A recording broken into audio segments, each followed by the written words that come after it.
Assalamualaikum and hello to all. We are going to proceed to chapter 8.2, chemical equilibrium, equilibrium constant.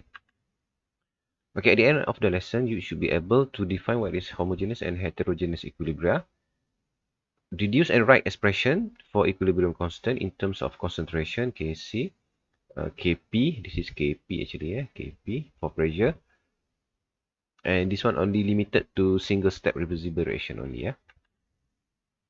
Okay, first let's determine what is homogeneous equilibria. Okay, this one refers to all of the substance in the same phase. Okay, for example, here we can see sulfur oxide. Okay, sulfur dioxide. The phase is gas. Oxygen is gas, and the product SO3 also in gas. So the phase all are the same. Okay, if it is aqueous, all are aqueous. If solid, all are solid, but solid is neglected in the equation. So heterogeneous equilibria. The substance in two or more phases. There are three phases only, right? Solid, liquid, gas. And there is one more, aqueous. So, if it is more than one phases, we call that heterogeneous equilibria. For example, okay, NH4HS solid, NH3 gas, and H2S is also gas. So, this is heterogeneous. Okay, heterogeneous equilibria. Now, how can we write down Kc or Kp expression? This is important for us to do calculation to find out Kp or to find out the concentration or the pressure of reactant or product. Okay, this is square bracket. This is square bracket. This thing is called square bracket. If I write down Cl2 square bracket, it means I am referring to concentration of Cl2. Usually we are going to use mole per liter, but it can also be different concentration. But usually it is mole per liter.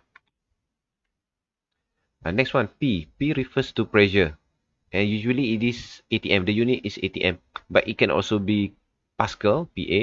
It can also be kilopascal, and so on. But usually it is ATM, referring to atmospheric pressure. ATM is the unit.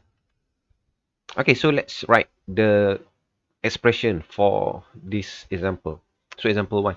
So we can see that all these are in the same phase. All these are in the same phase. So we can write down Kc or Kp. Kc and Kp can be written for gaseous compound because it have the changes in concentration. And also it have volume. Okay, changes in volume that affect the changes in concentration. Okay, so K is actually, it is always product over reactant, the concentration of product over reactant. Okay, product over reactant. This is the simple thing that you need to remember. And also, you should be noted that K always refer to a constant at equilibrium. Okay, if I draw a graph, it means that K always refer at the time after it reached the equilibrium. The time above here is all equilibrium. The time where it reached the equilibrium. So K always refers to the time where it reached the equilibrium. Okay, so if we want to write down Kc, Kc refers to concentration. So Kc is product over reactant. So this is the product. Okay, this is the product. So you write down concentration of SO3 raised by the power of the stoichiometry 2 over, this is the reactant. Okay, both of these are reactant. So SO2 raised by the power of the stoichiometry and O2. Okay, so this is the Kc expression. Okay, that is the Kc expression. You can also write down Kp because it is in gas. So for P, you write down P SO3. Okay, the same thing, but this one you need to put bracket because there is 2, the stoichiometry, over PSO2 okay, times O2. Sorry. P, okay, do not miss out the P. P refers to the pressure. Okay. Okay, so we can write down Kc and Kp for gaseous compound. Okay, next one. What if we have aqueous? Okay, this is aqueous. This is aqueous. So for aqueous, this is homogeneous, but only Kc can be written for aqueous solution. We cannot write down Kp. Kp cannot be written because there is no pressure here. This happen in liquid form, solution, in a solution. So it does not have gas pressure. So you can only write down Kc. And how to write down Kc? Kc is again product of a reactant. What is Kc? K is equilibrium constant. C refers for concentration. Okay, so which one is the product? So this is the product. On the right is always the product. So concentration of H times concentration of F over the reactant. So this is the reactant HF. Okay, so very easy for this one. K expression is easy. Okay, now we want to see what if we have heterogeneous system. How to write down? So there is solid, and there is gas. Okay, for pure liquid and solid, we neglect or exempted from the K expression. We don't have to include anything that have the sign as L or solid. Okay, so you can see that there are two things that is solid. So this one we are going to neglect. Okay, so how are we going to write down the Kp or Kc?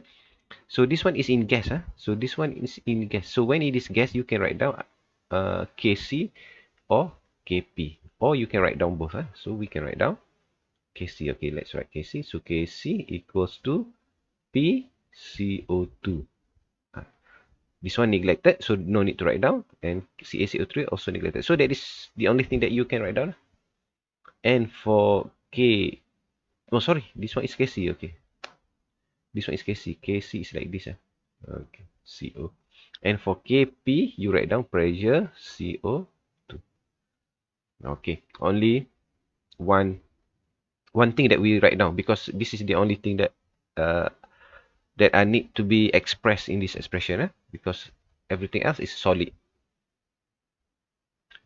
Okay, one more example. Okay, still heterogeneous because this one is liquid. Aqueous, aqueous, aqueous. So pure liquid, anything that is right down L is pure liquid. So we are going to neglect this one in the K expression. Can we write down Kp? No, because this one is aqueous. So we can only write down Kc.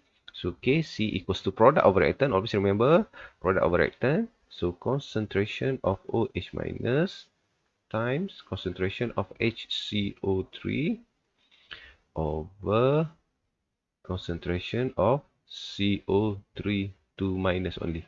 Okay, this one no need to include. Water, you don't have to include. Okay, you might ask, why do we need to exempt or neglect the pure liquid and gas? Okay, the reason is liquid, it is constant. The concentration always constant. The same thing for solid. Solid, the concentration also constant. It does not change. So you don't have to write down in the equation, in the K expression. Okay, so this one might seem easy. So I hope you understand this. So good luck for the first part of equilibrium constant. Next we are going to do calculation. So good luck and bye.